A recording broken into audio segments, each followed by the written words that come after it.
L'Amérique est en crise. Des routes qui s'effondrent et des ponts qui s'écroulent aux villes submergées par les inondations. La situation n'est pas seulement mauvaise, elle empire réellement. Voici la vérité sur les raisons pour lesquelles l'Amérique est peut-être en train de s'effondrer. Les États-Unis sont très vastes. Énormes. De New York à Los Angeles, c'est près de 2800 miles, soit environ 4500 km. Et cela, avant même de parler d'aller à Hawaï ou en Alaska. Cette taille contribue de façon inattendue à un phénomène économique étrange, la domination des grandes entreprises sur les petites entreprises aux États-Unis. Alors que les grandes entreprises renforcent leur emprise sur les marchés partout dans le monde, c'est encore plus marqué aux États-Unis.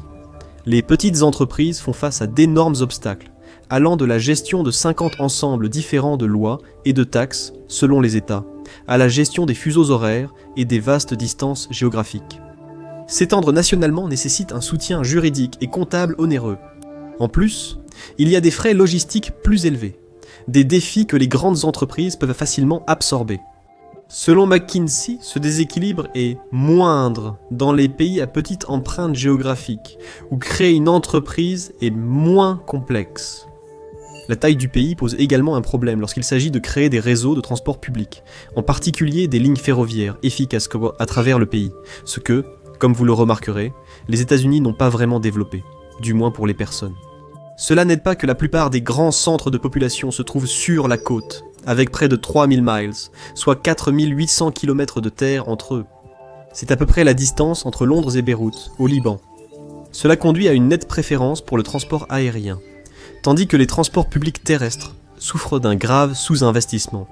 C'est sans doute pourquoi la plupart des trains Amtrak roulent entre 110 et 145 miles all-year sur le corridor nord-est, mais seulement à 40 ou 50 miles all-year sur les longues distances. D'un autre côté, Trainline souligne que de nombreux trains en Europe atteignent fréquemment jusqu'à 200 miles à l'heure, soit 320 km à l'heure.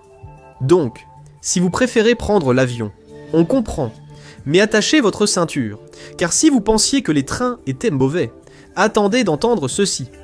Le Conseil international des aéroports estime qu'il y a un déficit de 42 milliards de dollars dans le financement des infrastructures aéroportuaires. La société Skytrax a classé les aéroports mondiaux. Seuls 6 Américains figurent dans le top 50 Houston Hobby, étant le premier à la 27e place. Même si cela peut sembler bien pour certains, compte tenu de la puissance financière, de la taille et du statut des États-Unis dans le monde, on pourrait s'attendre à voir plus de hubs américains en haut du classement. Mais si vous avez déjà attendu 2 heures dans un aéroport de Newark presque fermé à cause d'une panne mécanique de votre avion, vous comprendriez pourquoi ce n'est pas le cas. Plus important encore, il y a une pénurie de personnel, en particulier de pilotes et de contrôleurs aériens. Vous savez, les personnes responsables d'empêcher votre avion de tomber du ciel ou d'en percuter un autre au décollage. Des métiers plutôt importants, tout bien considéré. Un inspecteur général a noté qu'en 2025, le personnel du contrôle aérien, dans 20 et 26 aéroports, les plus critiques, était sous le seuil minimal de 85%. C'est juste quelque chose à garder à l'esprit la prochaine fois que vous attendrez pour décoller. Mais les problèmes d'infrastructure aux États-Unis ne se limitent pas seulement à l'aviation. En fait, nous ne faisons que commencer. Disons que vous laissez tomber l'avion, et que vous choisissez plutôt la voiture. Eh bien, selon la Société américaine des ingénieurs civils, l'infrastructure des États-Unis a obtenu la note de C en 2021, une amélioration par rapport au D, plus qu'elle avait reçu en 2017. Ce sont le genre de notes que vous essaieriez probablement de cacher à vos parents, et certainement pas ce que vous voulez pour soutenir 330 millions de personnes en mouvement. La Société américaine des ingénieurs civils estime qu'un déficit de 2600 milliards de dollars doit être comblé pour entretenir et moderniser les infrastructures, faute de quoi le pays perdra environ 10 000 milliards de dollars de produits intérieurs bruts d'ici 2039. Le nombre de routes de mauvaise qualité aux États-Unis augmente, passant de 15,8% en 2008 à 22,6% en 2018. Cela entraîne non seulement des coûts d'exploitation supplémentaires pour les propriétaires de voitures, environ 725 $ par automobiliste en 2023, mais aussi davantage d'accidents causés par des personnes circulant sur des routes non entretenues et pleines de nids de poules. Nos ponts s'effondrent aussi. Un tiers des ponts américains, nécessite réparation ou remplacement. Espérons que ce n'est pas celui que vous empruntez chaque matin. L'Association américaine des constructeurs de routes et transports a aussi indiqué que 7% des ponts, soit 46 000, sont structurellement défectueux. Une statistique pour vous effrayer la prochaine fois que vous traverserez un pont routier grinçant à 60 mètres au-dessus de l'eau. L'immensité des États-Unis et la quantité d'infrastructures dans des zones peu peuplées rendent l'entretien difficile. C'est particulièrement vrai dans les districts avec peu d'habitants et une base fiscale encore plus faible qui ne seront pas prioritaires. Mais nous reviendrons plus tard sur les problèmes liés à cela, car nous avons encore des infrastructures délabrées pour à traiter. Si vous préférez les transports en commun, moins chers et plus écologiques, vous n'aurez peut-être pas cette chance. Parmi toutes les notes reçues par les infrastructures américaines, les transports publics ont obtenu la pire, un D. Les infrastructures de transport existantes, comme le métro bien développé de New York, ont un besoin urgent de réparation. La Food and Drug Administration estime qu'au moins 105 milliards de dollars sont nécessaires pour résorber le retard des réparations dans les transports en commun à travers le pays. Peut-être parce que beaucoup des systèmes les plus complexes actuellement en fonctionnement dans les villes américaines sont aussi parmi les plus anciens. Le métro de New York et le Massachusetts Bay Transportation Authority de Boston utilisent encore des technologies de voie et de signalisation datant du milieu du XXe siècle. Ils pourraient tout aussi bien fonctionner au charbon. Seuls 19% des réseaux de transport en commun américains sont jugés en bon état. Plus préoccupant que la modernisation nécessaire des transports publics américains, 45% des Américains n'ont tout simplement pas accès à un moyen de transport en commun. Nous ne parlons pas seulement de bons transports en commun, mais de tout type de transport, même les bus qui prennent 5 heures pour traverser la ville. Cela signifie qu'encore plus d'Américains n'ont pas accès à un transport public efficace. C'est sans doute pourquoi, en 2019, le Bureau du recensement a estimé que seuls 5% des travailleurs américains utilisaient les transports en commun pour aller travailler. Cela pose un vrai problème parce que, les États-Unis dépendent énormément de la voiture. En 2021, plus de 90% des Américains possédaient au moins une voiture. Même si cela semble mineur, cela constitue en fait un lourd fardeau économique et une barrière pour de nombreux citoyens à faible revenu. Dans l'Union européenne, où les transports en commun sont plus développés, les gens dépensent environ 11% de leurs revenus après impôts pour les transports, voire moins en valeur absolue. Aux États-Unis, ce chiffre grimpe à 16%, ce qui montre à quel point les Américains paient beaucoup plus pour se déplacer. Le coût élevé de la dépendance à la voiture est aussi social, pas seulement financier. Lorsque les communautés vivent si loin de personnes différentes d'elles et qu'il y a si peu d'interactions, la polarisation politique augmente considérablement. Vous pourriez penser, est-ce que le monde entier n'est pas devenu polarisé à cause d'Internet ? Oui et non. Internet n'est peut-être pas autant à blâmer que vous le pensez. De nombreuses études montrent que la polarisation aux États-Unis est bien plus forte que dans d'autres démocraties comparables. Entre 1978 et 2016, on a interrogé les Américains sur l'estime qu'ils portaient à leur parti par rapport à l'autre. Le score est passé de 27 à 45,9 points plus élevé. Les scores ont également augmenté au Canada, en Nouvelle-Zélande et en Suisse, mais beaucoup moins. Et en Norvège, en Australie et en Suède, la polarisation a en fait diminué. Une analyse de RAND montre que 30% de la polarisation croissante à la Chambre des représentants des États-Unis provient du regroupement volontaire des électeurs dans des quartiers similaires. Et dans l'Amérique rurale, où les infrastructures et les forces de l'ordre sont poussées à leurs limites, les conséquences peuvent être particulièrement frappantes. En parlant de criminalité, les zones rurales des États-Unis, très peu peuplées et souvent difficiles d'accès, rendent le maintien de l'ordre dans certaines communautés presque impossible. C'est malheureusement encore plus vrai dans les réserves amérindiennes, qui n'ont généralement pas les fonds nécessaires pour embaucher le nombre de policiers requis pour patrouiller d'immenses territoires. En Alaska, beaucoup de communautés ne sont accessibles que par hélicoptère ou traîneau à chiens. Par exemple, en 2005, un homme du village alaskien de Nunamiqua a agressé un ami, battu sa femme, puis agressé sa belle-fille. Les habitants ont appelé la police la plus proche, à 155 miles, soit 250 km, à Bethel. Ils ont affrété un avion pour arriver 4 heures plus tard. À Alamo, Nouveau-Mexique, communauté Navajo, la police met en moyenne 3 heures à intervenir. Le sous-financement persistant et l'éloignement des zones rurales américaines rendant ce problème difficile à résoudre. Ce n'est pas seulement le manque de sécurité physique, mais aussi l'absence d'accès numérique de base, tout aussi crucial aujourd'hui.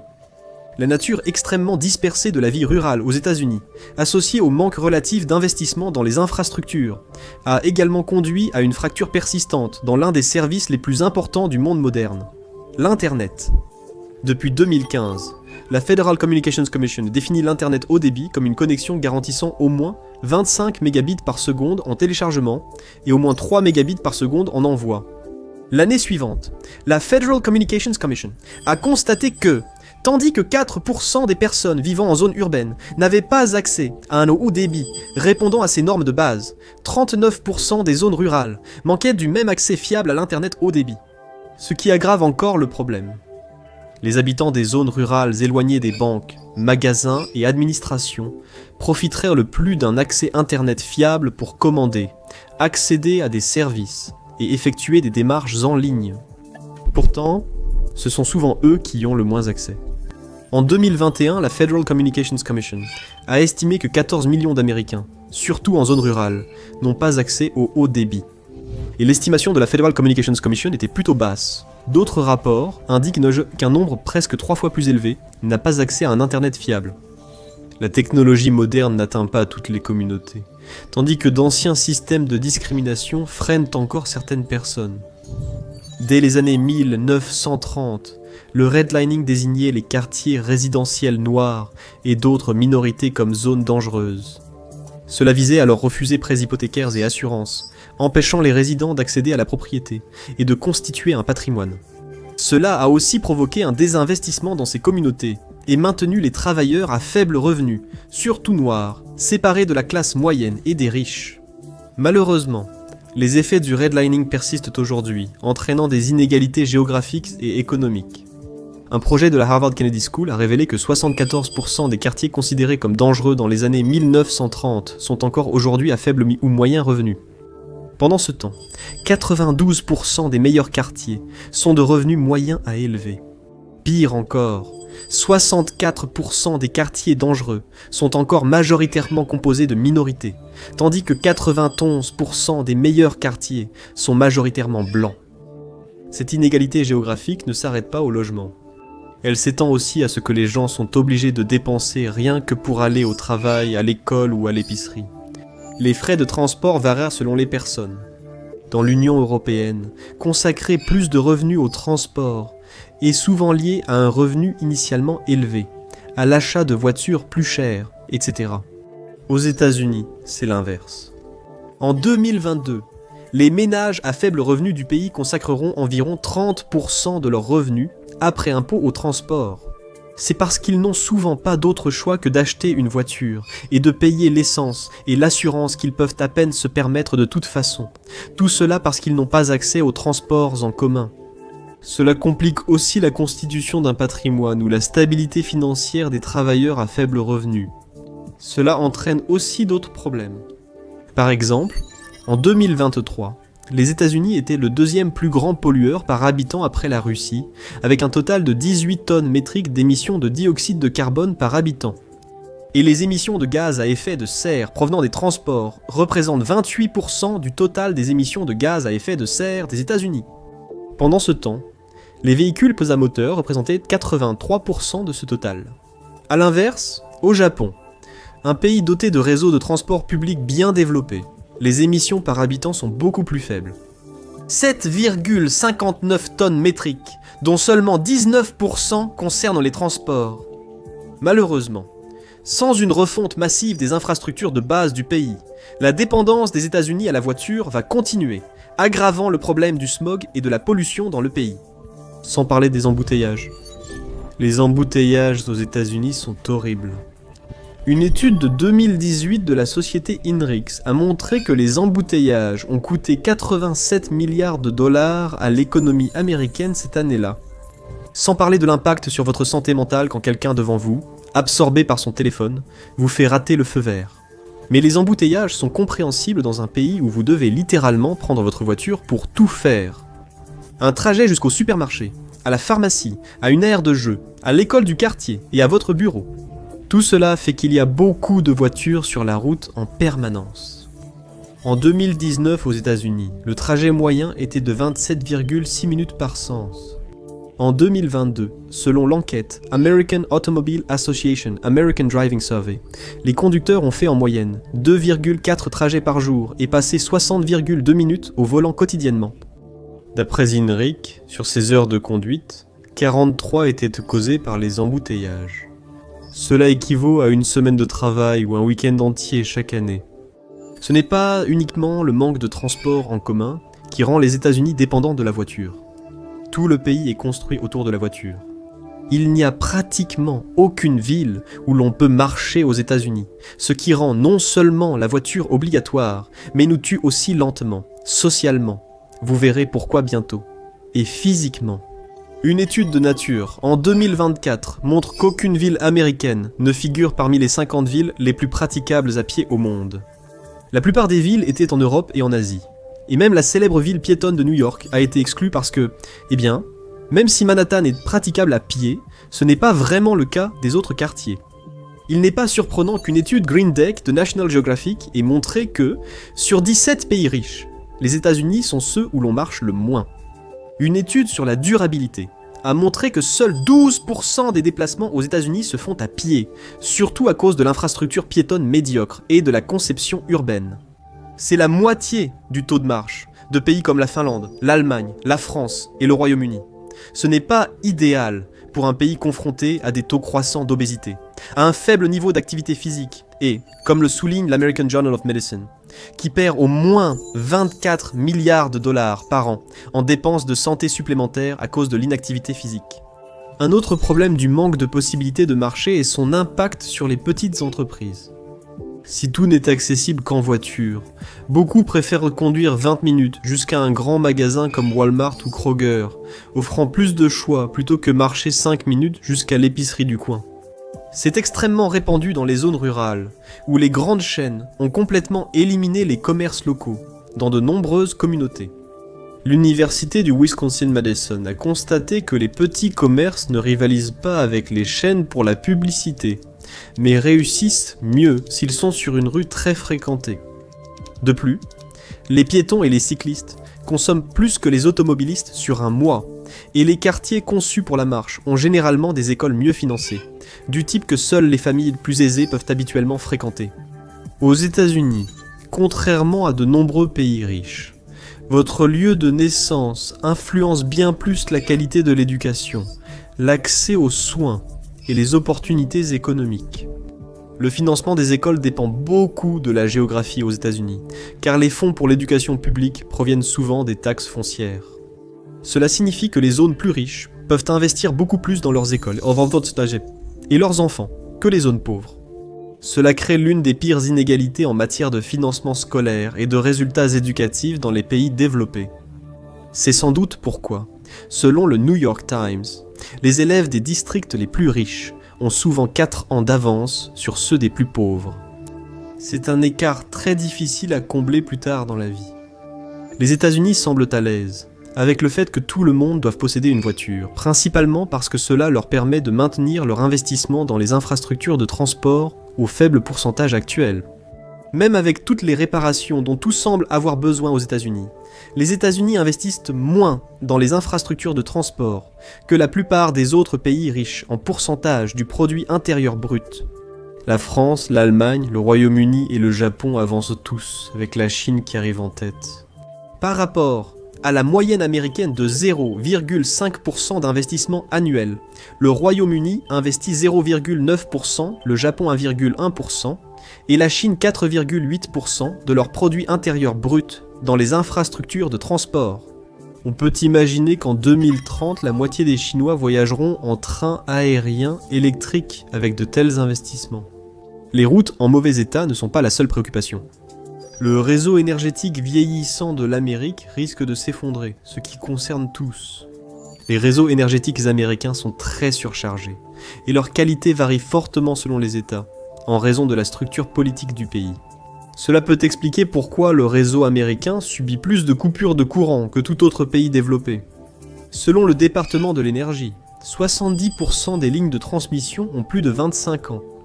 Comme vous l'imaginez, une société adoptant rapidement l'intelligence artificielle a des besoins énergétiques bien plus élevés que celle où l'on attendait 30 minutes pour se connecter à MSN Messenger.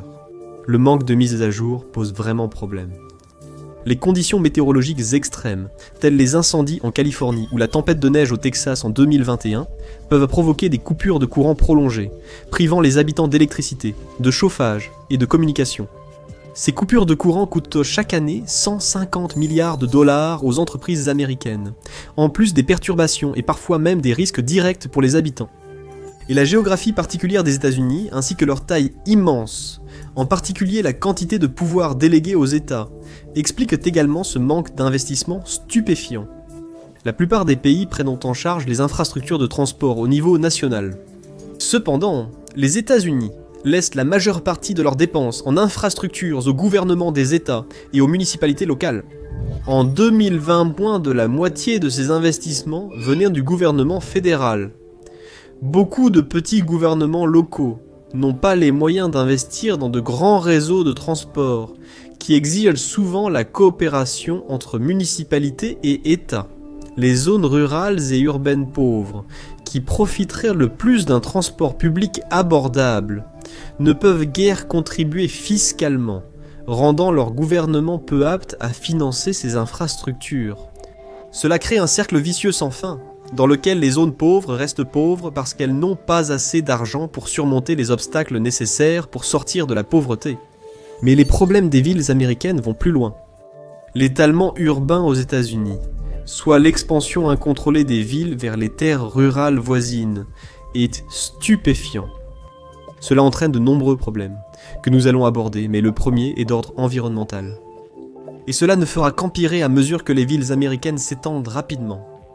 Les scientifiques du service forestier des États-Unis estiment que les zones urbaines et développées augmenteront de 41 à 77% d'ici 2060.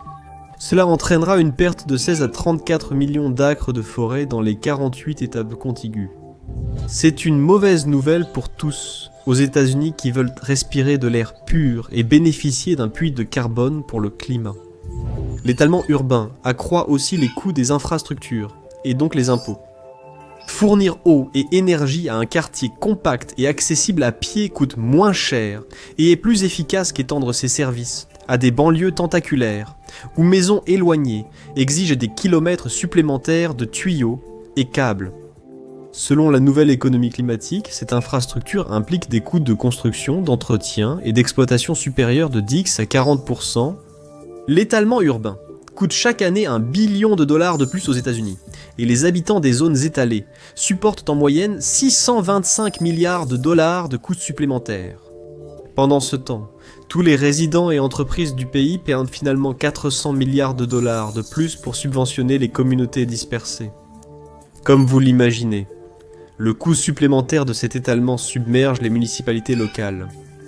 Un rapport du Centre pour la diversité biologique estime l'étalement urbain encore plus coûteux, notant qu'aux États-Unis, il augmente de 50% les coûts d'infrastructures par habitant, détourne les fonds publics des quartiers existants, nuit aux communautés et à la faune, et menace notre avenir. C'est exact. Ce coût supplémentaire est en partie compensé par une baisse des fonds pour vos écoles, espaces publics et autres équipements. Comment couvrir l'autre partie de ces coûts de plus élevés ? Regardez votre prochaine facture d'impôt foncier. On plaisante. Plus personne ne peut vraiment se permettre d'acheter une maison aujourd'hui et de payer des impôts fonciers. L'étalement urbain a aussi un impact sur la santé mentale. L'anxiété et la dépression augmentent partout, mais les États-Unis, surtout les banlieues, semblent plus affectés que la plupart des pays. Des études ont montré que les habitants des zones urbaines, aux États-Unis et en Europe de l'Ouest, ont un risque de dépression accru de 39% en étudiant de plus près les zones de forte concentration de dépression. Les chercheurs ont fait une découverte surprenante. Les taux étaient similaires en zones urbaines denses et rurales, restant plutôt moyens. Où cette augmentation a-t-elle eu lieu ? Cela concernait surtout ce que l'étude appelait des zones de densité moyenne et de faible hauteur, mais que vous connaissez peut-être mieux sous le nom de banlieues. Adieu donc aux banlieues idylliques dépeintes dans les séries et les films. La mentalité « not in my backyard », pas dans mon jardin, se retrouvent dans les quartiers aisés, partout dans le monde, lorsqu'on évoque les problèmes de banlieue. Mais le système politique et juridique américain permet à cette mentalité de freiner la construction de nouveaux logements. Cela contribue à l'étalement urbain et à l'expulsion des résidents à faible revenu des grandes villes et des terrains recherchés. Ces particularités incluent que de nombreuses ordonnances de zonage sont rédigées au niveau du quartier et que les associations de propriétaires ont un pouvoir étonnant pour réglementer leur quartier. Beaucoup de règlements de zonage locaux interdisent les duplex, triplex, quadruplex et même les maisons individuelles sur de petits terrains pour préserver l'uniformité des grandes maisons avec pelouse. En 2021, les États-Unis faisaient face à une pénurie de 7,3 millions de logements et unités locatives abordables. Donc, quelles que soient les raisons de la prolifération du phénomène Not in my backyard, cela cause beaucoup de problèmes très réels. En janvier 2024, 771 000 personnes étaient sans abri aux États-Unis. Cela représente une hausse de 18% par rapport à l'an dernier, qui avait déjà connu une hausse de 12% du nombre de sans-abri. Combiné à d'autres facteurs, l'énorme pénurie de logements abordables a créé une crise du sans-abrisme aux États-Unis, avec un nombre de personnes concernées en augmentation exponentielle et probablement largement sous-estimé. La plupart des personnes sans domicile qui logent chez des proches ou des amis ne cherchent pas à dormir dans des refuges publics et ne se déclarent pas comme sans-abri. La plupart des Américains rêvent encore d'une maison individuelle avec un jardin comme situation de vie idéale, un signe qu'ils ont réussi et atteint le rêve américain. 60% des Américains vivent dans des maisons individuelles, contre 35% dans l'Union européenne, et 76% des Américains préfèrent les maisons individuelles. Cela limite l'offre de logement même au niveau culturel, car cela rend de nombreux Américains fondamentalement opposés au développement d'immeubles multifamiliaux et de logements innovants, ce qui contribue aux pénuries de logements. De plus, certains services que les municipalités doivent fournir aux communautés étalées, comme l'eau, reposent déjà sur des infrastructures qui se dégradent rapidement. Les canalisations et les systèmes de filtration de l'eau ont tellement besoin d'entretien que selon l'Agence de protection de l'environnement, 6 milliards de gallons d'eau traités sont perdus chaque jour.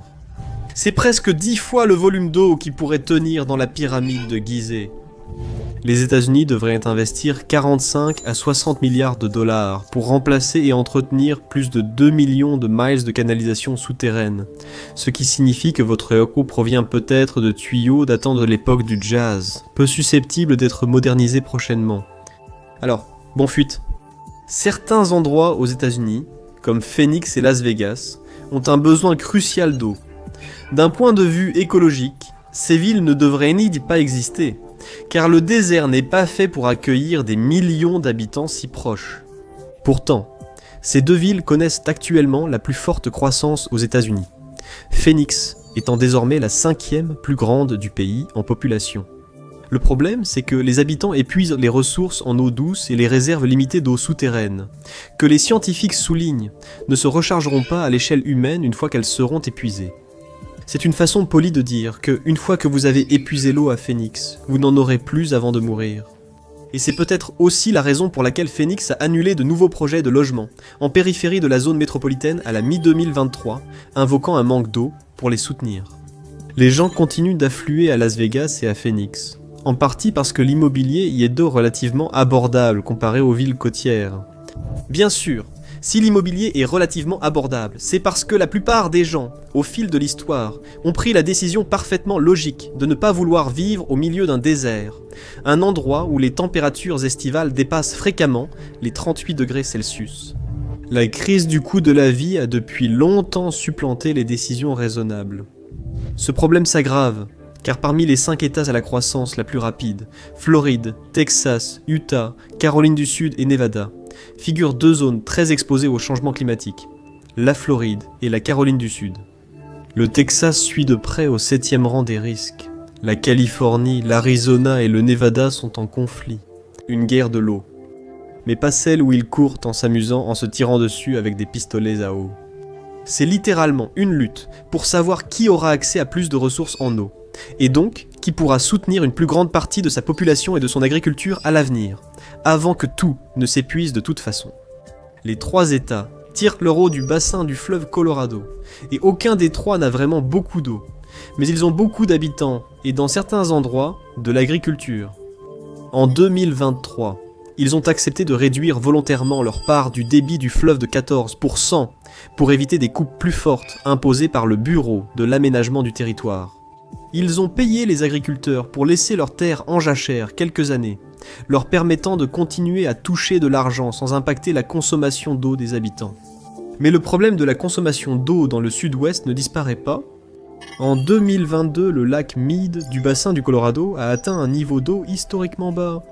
Une saison des pluies étonnamment abondantes a temporairement sauvé la situation. Mais les niveaux recommencent à baisser rapidement à cause de sécheresses plus fréquentes et d'une utilisation accrue de l'eau. On prévoit que le niveau de l'eau descendra sous son précédent record, à un peu plus de 1000 pieds au-dessus de la mer, d'ici mai 2027. Mais ce n'est pas le seul plan d'eau du pays à s'épuiser rapidement. De vastes régions des États-Unis subissent la sécheresse sans renouvellement des ressources en eau. En 2022, le fleuve Colorado ne coulait qu'à 50% de sa moyenne historique, ce qui en faisait le fleuve le plus menacé des États-Unis. Et le Rio Grande s'asséchait rapidement lui aussi. Ensemble, ces deux fleuves fournissent de l'eau potable à 59 millions de personnes et soutiennent de vastes étendues de terres agricoles dans tout le sud-ouest. Plus de 15 000 barrages aux États-Unis présentent un risque élevé lié à l'eau. En clair, s'ils cédaient, cela causerait probablement des morts. Ce n'est pas si grave s'ils sont bien entretenus et conformes aux normes, mais la mauvaise nouvelle, c'est que 1300 d'entre eux sont également jugés en mauvais ou en très mauvais état, ce qui pose problème. Que vous comptiez sur ce barrage pour votre approvisionnement en eau, ou que vous ne vouliez tout simplement pas être à proximité s'il venait à s'effondrer, il est plutôt important de le maintenir en état de fonctionnement. Mais les guerres de l'eau révèlent un problème plus vaste aux États-Unis. Les États ont souvent une relation de concurrence plutôt que de synergie. En raison de la grande marge de manœuvre laissée à chaque État pour décider de sa propre politique, les États se font concurrence pour attirer les investissements et les entreprises. Cela crée une course vers le bas. Les entreprises continueront d'affluer vers les États, où les impôts sont plus bas, où la réglementation du travail est plus faible et où les salaires sont moins élevés, ce qui crée de fortes incitations à ne pas développer de syndicats solides, à ne pas appliquer les protections du travail, ou à ne pas taxer les entreprises pour améliorer les infrastructures et les services publics. Le réseau Scholars Strategy Network explique comment la concurrence entre États pour attirer les entreprises fait souvent baisser les salaires. Cela cause aussi des pertes financières à l'État, à cause de mesures incitatives trop généreuses pour les entreprises. Un État américain ne veut surtout pas être réputé pour son mauvais climat des affaires. Comme le dit l'article, les collectivités sont obligées de se concurrencer et d'offrir des incitations excessivement généreuses, non pas parce qu'elles ont quelque chose à y gagner économiquement, mais parce qu'elles ne peuvent pas se permettre d'envoyer un signal négatif sur leur climat des affaires. La concurrence est devenue encore plus féroce à mesure que les perspectives économiques des différentes régions des États-Unis commencent à diverger. Jusqu'aux années 1980, les régions les plus pauvres des États-Unis, telles que le sud-est et le sud-ouest, rattrapaient progressivement les régions plus riches, comme la Nouvelle-Angleterre, le nord-est et l'extrême-ouest. Malheureusement, depuis 1980, la tendance s'est inversée. En 1980, lorsque le Bureau d'analyse économique a mesuré le revenu par habitant par rapport à la moyenne nationale, il a constaté que la région la moins performante, le sud-est, avait un revenu par habitant égal à 87% de la moyenne américaine. L'extrême-ouest, région la plus performante, avait un revenu par habitant d'environ 112%. En 2017, l'écart de revenus entre les régions s'était considérablement creusé. La Nouvelle-Angleterre a grimpé à 125% du revenu moyen national, tandis que le sud-est restait à la traîne avec seulement 87%. Ce fossé grandissant survient à un moment où la mobilité géographique est en déclin. D'après Abigail Wozniak et ses collègues, cela s'explique surtout par moins de transition sur le marché du travail. Dans les régions riches, les emplois proposés ne correspondent souvent pas aux compétences des travailleurs des régions pauvres, les excluant ainsi des opportunités. Comme l'indique des Bloomberg, nous devenons un pays de nantis et de démunis, selon l'endroit où nous sommes nés ou celui où nous pouvons vivre. Notre quartier et code postal influencent de plus en plus notre destin économique. La forte inégalité de répartition de la population aux États-Unis oriente la politique nationale vers les États ruraux, car chaque État, quelle que soit sa population, a 2 sénateurs. Ainsi, le Wyoming, avec 580 000 habitants, a autant de sénateurs que la Californie, qui en compte 39 millions. Autrement dit, une population plus petite que celle de Memphis, Tennessee, compte 2 sénateurs au Sénat américain. L'argument avancé est que le Wyoming, avec des intérêts très différents de ceux de la Californie manquant, mérite une voix égale, même s'il n'a qu'un 67e de la population. C'est un point valable, et cela alimente un débat permanent. Mais comme les États ruraux ont tendance à être moins peuplés, cela signifie que l'équilibre du pouvoir aux États-Unis penche souvent en faveur des intérêts, des valeurs et des visions du monde rural, même si cela ne correspond pas forcément à la majorité de la population. Selon 538, la population américaine est assez équitablement répartie. 25% rural, 23% dans les petites villes, 27% en banlieue et 25% urbaine. Mais le Sénat ne reflète pas cet équilibre. Sa composition favorise nettement l'Amérique rurale, représentant une population à 35% rurale et seulement 14% urbaine.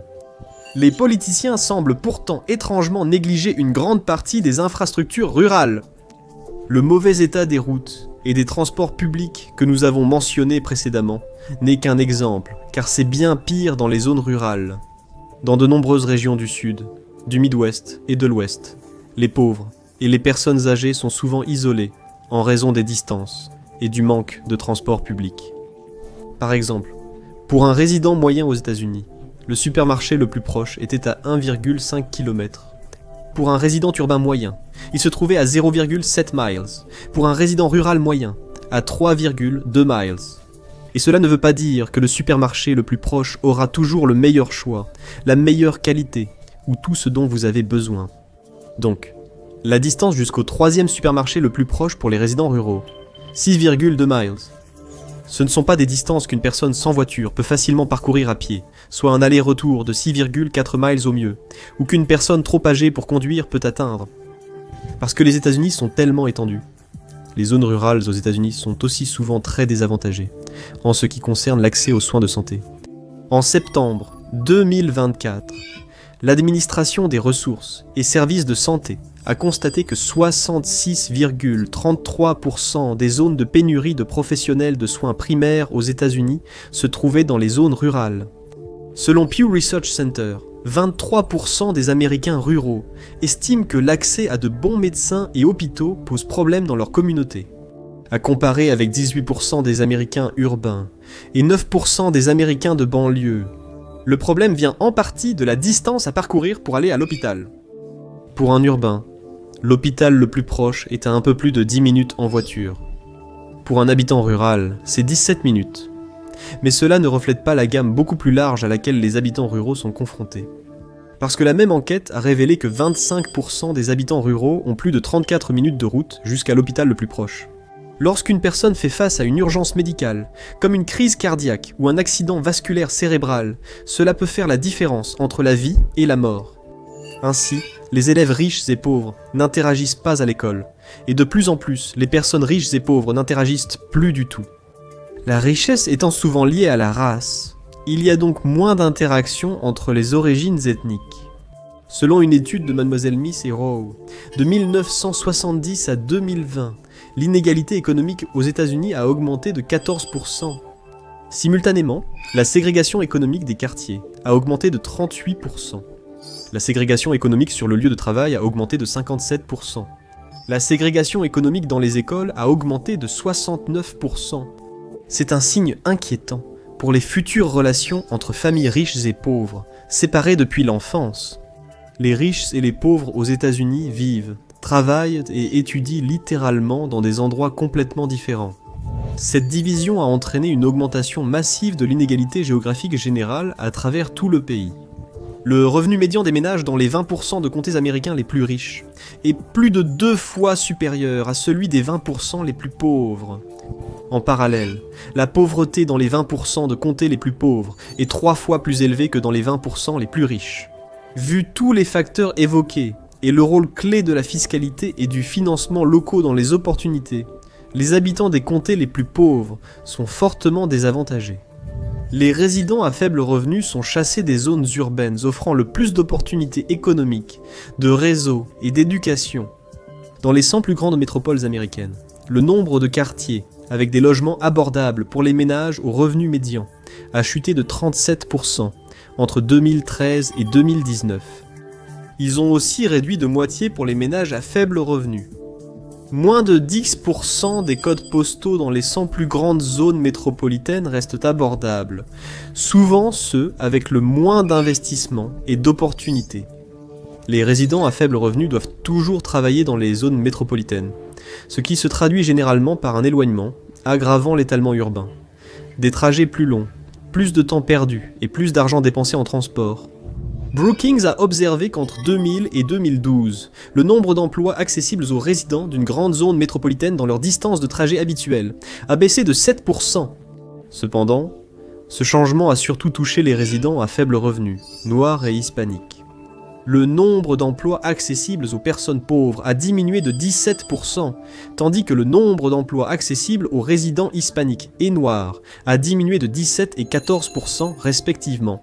Ces énormes inégalités dues à la géographie du pays et à la structure politique qui en découle créent un terrain de jeu très inégal dès la naissance, bien plus que dans de nombreux autres pays. La mesure la plus utilisée de l'inégalité est le coefficient de Gini, qui varie de 0 à 1. Plus il est élevé, plus une société est inégale. Le coefficient de Gini moyen pour les pays de l'Organisation de coopération et de développement économique est de 0,316 et 20 pays européens se situent entre 0,22 et 0,32. Les États-Unis, eux, sont à 0,42. Une inégalité accrue a aussi réduit la mobilité sociale, plaçant les États-Unis au 27e rang des pays de l'Organisation de coopération et de développement économique. Cela crée de nouvelles divisions socio-économiques et un manque d'interaction entre les groupes très divisés, tant géographiquement que financièrement, aux États-Unis. De nombreux experts estiment que l'inégalité sociale favorise la criminalité, qu'elle concerne les biens ou la violence. Cela alimente le désespoir économique et érode aussi la confiance sociale et le sentiment de communauté. L'économiste a analysé une enquête Gallup, réalisée auprès de 148 000 personnes dans 142 pays sur la criminalité et la sécurité. Ils ont constaté une forte corrélation positive entre la perception, la fréquence de la criminalité et l'inégalité des revenus, mesurée par le coefficient de Gini. C'est peut-être pour cela que, parmi 15 pays à revenus élevés, les États-Unis occupent la première place à la fois pour le taux d'homicide et pour le plus grand nombre d'homicides. En raison de la taille immense des États-Unis, la gestion des catastrophes, c'est aussi souvent, une catastrophe. La Agence fédérale de gestion des urgences. L'Agence fédérale de gestion des urgences ne peut pas prépositionner véhicules, matériel, fournitures et équipes d'intervention dans les 48 États, l'Alaska, Hawaï et Porto Rico. Donc, lorsqu'une catastrophe survient, il y a souvent des retards dans la réponse, surtout si le matériel et les équipes doivent parcourir une longue distance. Cela a été particulièrement évident lorsque l'ouragan Maria a frappé Porto Rico. La distance et l'état des ports et routes ont compliqué la mise en place d'une réponse efficace. Les États-Unis étant très vastes, des catastrophes majeures peuvent parfois survenir simultanément, comme en 2020 avec les ouragans en Louisiane et les incendies en Californie. La réponse très limitée de la Agence fédérale de gestion des urgences a eu des conséquences dévastatrices. Les États-Unis subissent une crise de l'assurance habitation à cause d'eux. Les compagnies d'assurance imposent soit des primes inabordables dans les zones à haut risque, soit elles s'en retirent complètement, laissant les propriétaires dans l'embarras. Bien que le changement climatique touche de nombreuses régions, les assureurs américains disposent d'une plus grande liberté réglementaire pour augmenter les primes que la plupart des autres pays. Le pays a fait face à plusieurs catastrophes médiatisées, comme les incendies dans l'ouest et les ouragans dans le sud-est. Cela a provoqué une hausse des non-renouvellements d'assurances d'habitation en 2023, touchant 46 États. Dans les endroits où l'assurance habitation a été maintenue, les tarifs ont grimpé de 24% en 3 ans, passant d'environ 2 600 $ par an en 2021 à 3 300 $ en 2024. L'immensité du pays et les priorités régionales variées ont généré des intérêts contradictoires sur le changement climatique. Le Golfe souhaite augmenter l'utilisation du pétrole et du gaz, car c'est l'une de ses principales industries.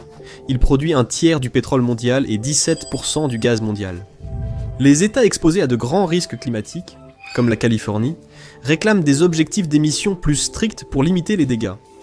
Les États de l'Ouest montagneux se disputent les droits sur l'eau, car leurs villes ont souvent été bâties là où l'approvisionnement en eau est incertain et diminue. Cela entraîne une approche fragmentée et contradictoire face au climat, avec des normes, réglementations et incitations à la technologie verte variées selon les régions. Et les conséquences se font déjà sentir, surtout dans certaines des plus grandes villes du pays. La plateforme d'assurance en ligne Policy Genius a identifié les 10 villes américaines les plus exposées au changement climatique. La liste qu'ils ont établie est préoccupante, d'autant plus qu'elle inclut 3 des 10 plus grandes villes américaines. Parmi les 10 villes les plus à risque, Los Angeles est classée 7e, Jacksonville est déclassée 4e. Et Houston, la 4e ville la plus peuplée du pays, est classée tout en haut de la liste. Chaque ville est répertoriée pour des raisons différentes. Los Angeles pour les incendies, la montée des eaux et la qualité de l'air. Houston, en raison des ouragans, de la mauvaise qualité de l'air et de l'affaissement urbain le plus rapide du pays. Et Jacksonville, à cause de tout. Tout cela ne change rien au fait que près de 7,3 millions d'Américains vivent dans certaines des plus grandes zones métropolitaines du pays, qui sont les plus à risque de devenir totalement inhabitables. Merci de m'avoir rejoint aujourd'hui. Si la vidéo vous a plu, abonnez-vous et activez les notifications pour en voir d'autres. Ça fait vraiment une différence. Merci encore, et je vous retrouve la prochaine fois sur MatPack.